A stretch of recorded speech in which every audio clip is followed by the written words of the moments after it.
There's a line in the sand. Where will you stand?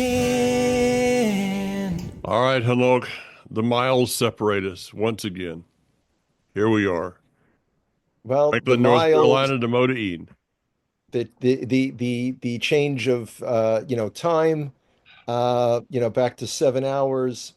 It is what it is, man. Yeah, thank you It's for thank you for arranging that on the night I was leaving.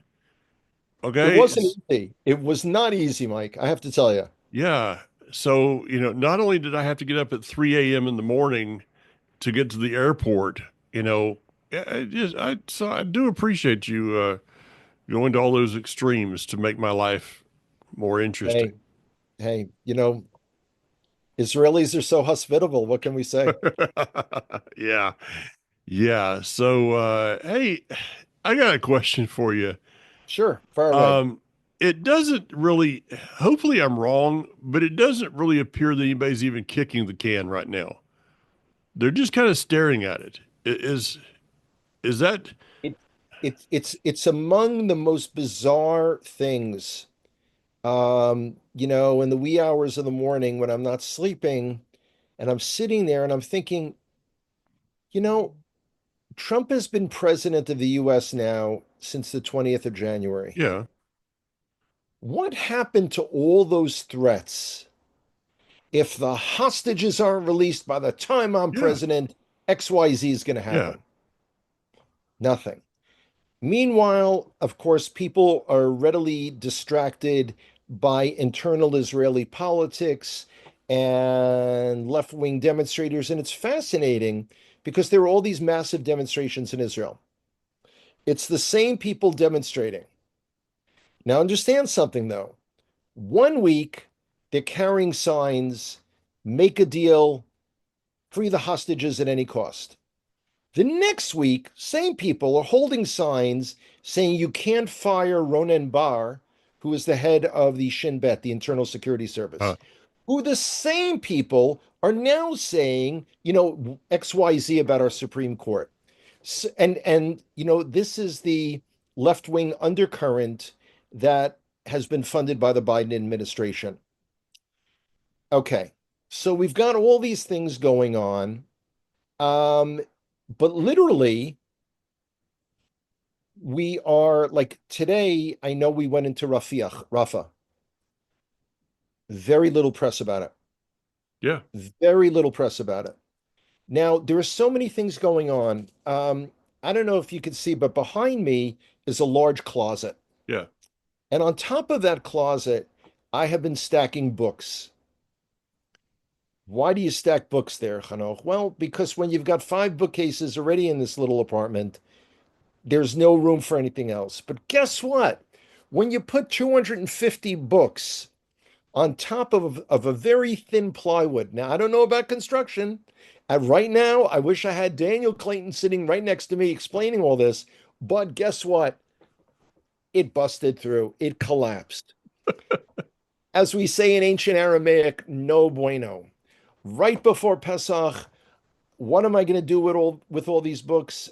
Some of them I bought. I see the little sticker on it. I bought 25 years ago. So okay, but there's a reason I'm telling you that. With all of that coming down, this book was in the mix. Ah, imagine that. Okay, so just on Monday there was a memorial, as you know, for Batya Wooten. And anyway, so I'm looking at this book very fondly, and I realize this is the one that she gave me. Yeah. And it says,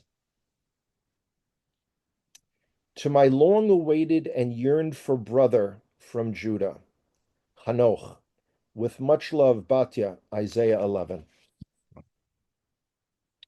And I got to tell you, in the midst of, closet and books and everything, it's like, you stop and you say, what's important in life?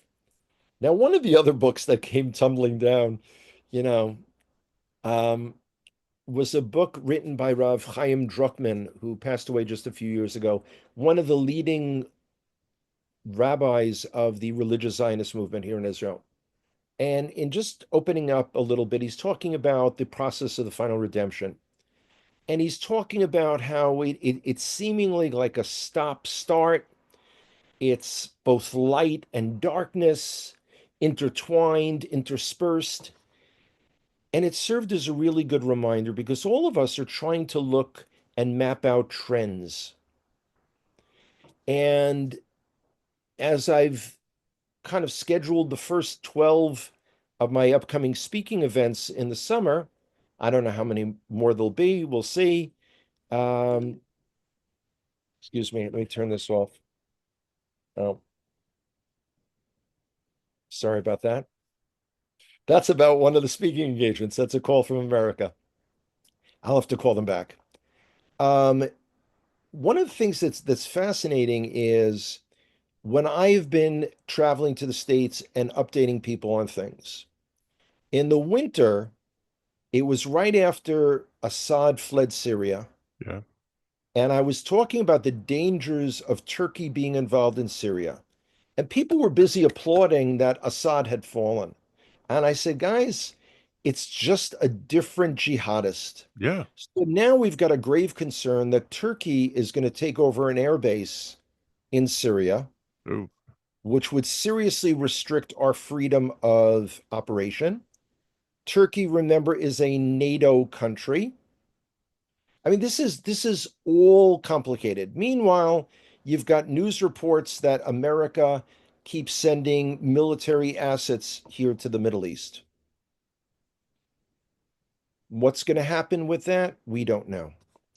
Fascinating bit in the news in the last week that investigators have uncovered that American college supporters of Hamas, the organizers, knew in advance yeah.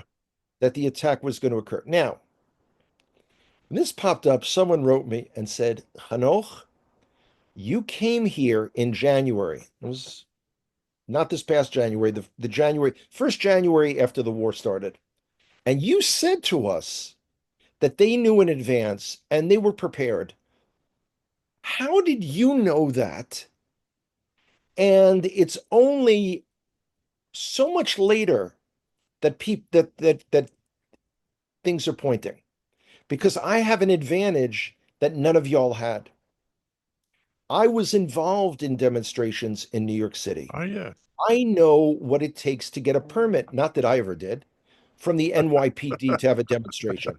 Okay, honestly, I mean, I'm aware of the process. They were on the streets of Manhattan in a lawful protest on the 8th of October with pre-printed signs. Now, even in New York City, the city that never sleeps, you can't have signage done that quickly, Saturday to Sunday. It doesn't happen. So, you know, it's kind of astounding.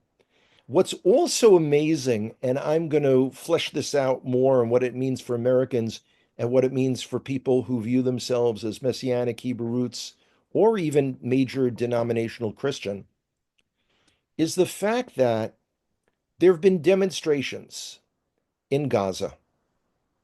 Gazans have demonstrated how real it's been, we don't know, but there was at least one Gazan that was killed for demonstrating. Okay. But I've watched on American college campuses throughout universities, no one has stopped their support of Hamas. Yeah. This is not a support of Gazans. It's not a support of the make-believe Palestinians. It's a support of Hamas. It's a support of jihad.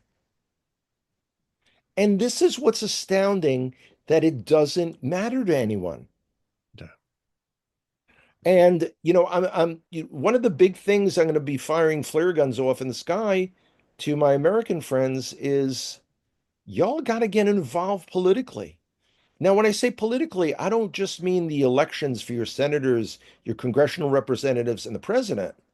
I'm talking about local school boards, whether you homeschool your kids or not. You're a taxpayer. You've got to be involved. America is being subverted. No doubt about that. I know that America has been subverted for a long time, and we see a lot of things happening politically in the United States. Let me go to the thing with the Gazan demonstrations there. And I know that yes, there was a Gazan killed, but with that being said, I do not believe personally that these are demonstrations against Hamas. That this is, I was listening to someone say that there's this attitude, like America has the attitude regarding the rest of the world that when I go to Israel, they're like, well, you what were you on riding on camels? Did they give you a robe and a walking stick at the border? Um, you know, what was it? Just pita bread, or what were you doing? Uh, they don't even think that Israel is the civilized c country that it is. But when it comes to Gaza and the Arabs, they somehow think these are a bunch of idiots. Well, there's a lot of idiots in the world, and there's a lot of them there. But there's a lot of people that are very smart behind these people. Yeah. And these, for the most part, these are followers. And they're being told to do, and they're doing because Mhm. that's their livelihood. That's their literally their bread and butter, or their pita and hummus, whatever.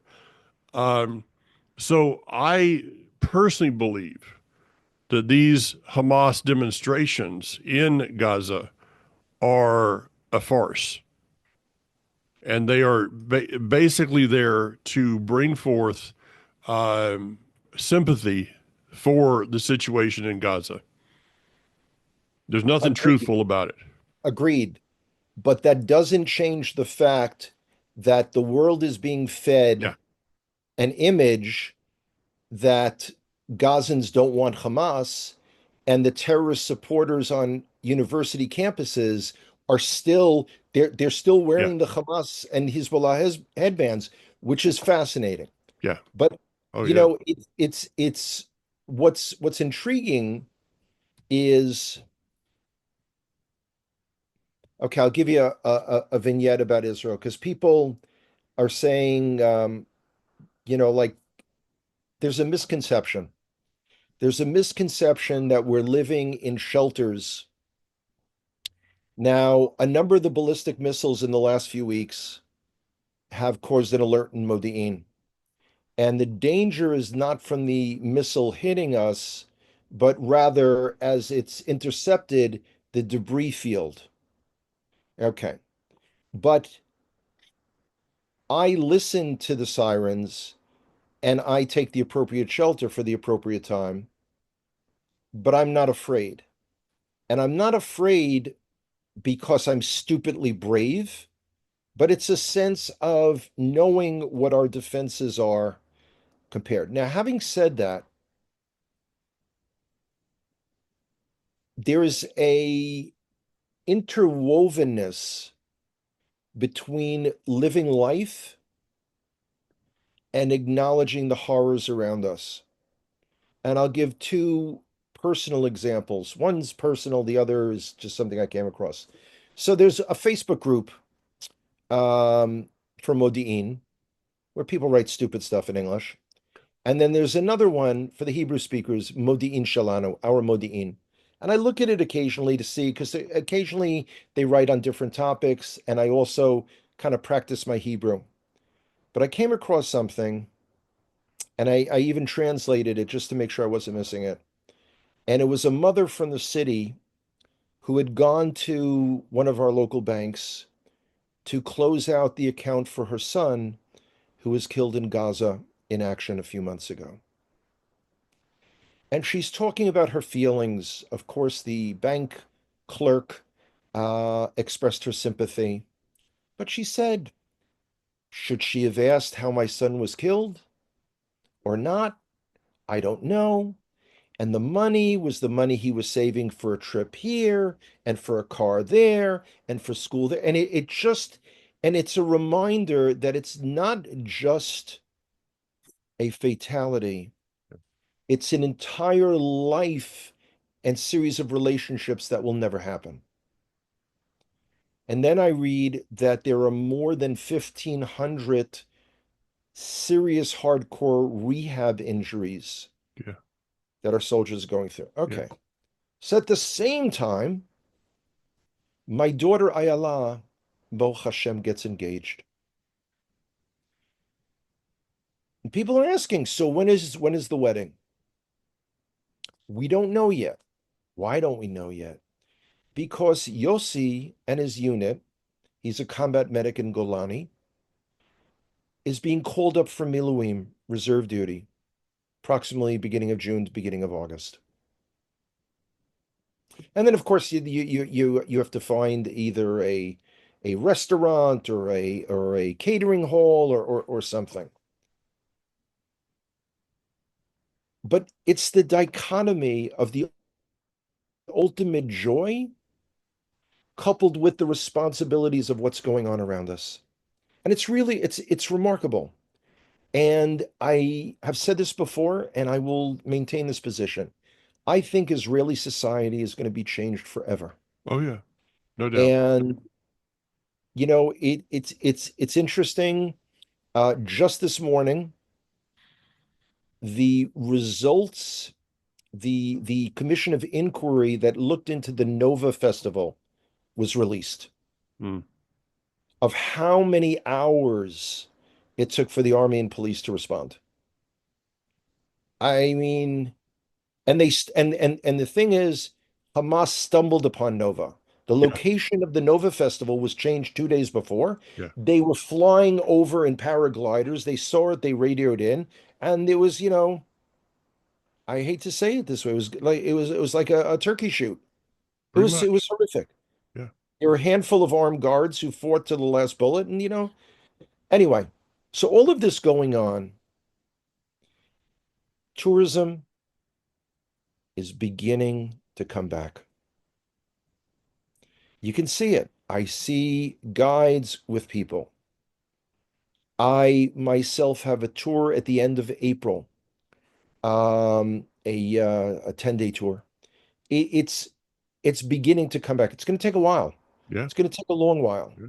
But it does astound me that people are still thinking there's like tanks rolling down the streets here. And I don't know what news media you must be experiencing this firsthand, having just gotten back just days ago, literally. Well, it's the typical, is it say, well, did you feel afraid? I said, as soon as I got past Atlanta, I was fine. There is it's not the media anymore, Hanok. There's no media today regarding Israel. Israel has to be a lot bigger on the world scene than it is right now. One rocket a day, one or two a week is not going to mean anything. 50 something sold hostages, nobody, the people don't care in the media. This is this is a non-event anymore.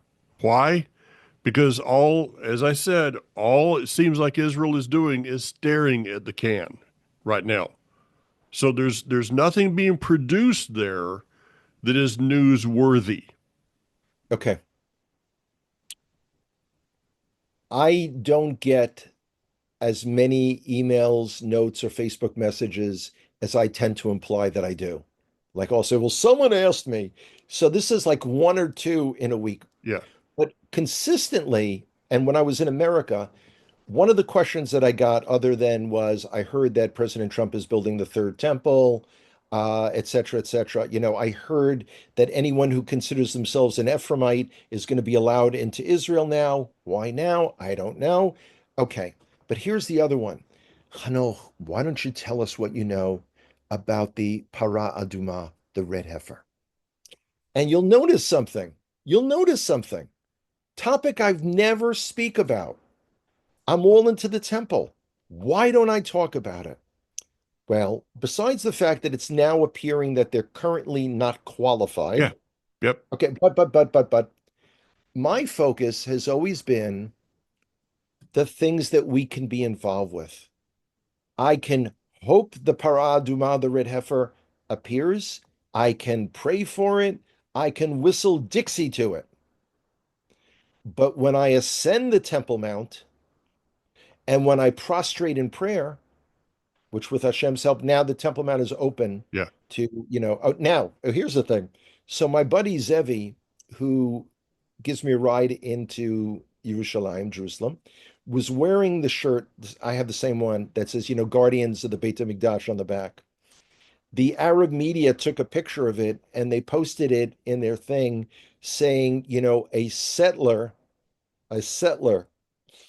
he lives in Modin, a settler was wearing this image of the alleged temple while storming El Aqsa this morning. So I just felt bad that, didn't have my picture in it. Oh, really? I'm feeling left out. I know. Anyway, So it's not the media. It is people's minds. Now, the people who are watching us, that's not their attitude, but they're going no, to they would get the same thing if they announced to their family they're going to Israel. Uh, the first thing people said, "What was it safe? Did you feel afraid?" Listen, I walked a mile and a half from the German colony back to the old city on Friday night in the dark by myself. Okay, whatever. There's no fear of walking the streets of Israel. no. We're not going into Gaza. Those things are not happening. So, one of the purposes of my tour, as you know, was to check in with hotels, lodging, all of those things. And so, the month of April, right now, I'm working on a proposed itinerary, and we're going to be working on proposed dates. Kathy's actually out of town right now, so we got to work a little bit of a schedule. But as soon I'm hopefully we will have dates by the end of April, and you know we'll see how things go. But it's going to be a different tour than what we have done in the past. The Connect to Israel tour is making some changes, and so even those that have been before with us, there's going to be some new things along the way. It's I don't want to, this is such an upbeat note. I don't want to put a damper on it, but if there's anyone that I come across, while I'm traveling through the States in the summer, who says to me, I really wanted to go with you guys, but I wasn't saving my money during, since the war started, or I still haven't applied for my passport. Be aware, I will slap you. Okay? This is not the time for excuses. I'm not saying those who go, those who don't want to go, that not my issue. I'm not, you know what? I'm not selling Israel anymore. Yeah. Israel sells itself. Well, if anybody would like to have some answer some questions of why they should go to Israel, I would challenge them to watch the Foundations for Life program I just did with Barry Phillips. It's being encoded right now, and it will be up probably about the same time this is, so they can go to. It'll be out on my newsletter tomorrow. It'll be on Facebook. It'll be on Barry's site, but. Uh, Pretty much it was the Barry asked the questions of my experience there, and I cried through it. So there it is. There you have it. There you have it. Okay, man. Until next week. Listen, yeah, it's going to be a long couple of days of preparing for Pesach. Looking Yeah, forward to seeing you then, Mike. yeah, yeah. All right. Take Take care. care. See ya. Bye-bye.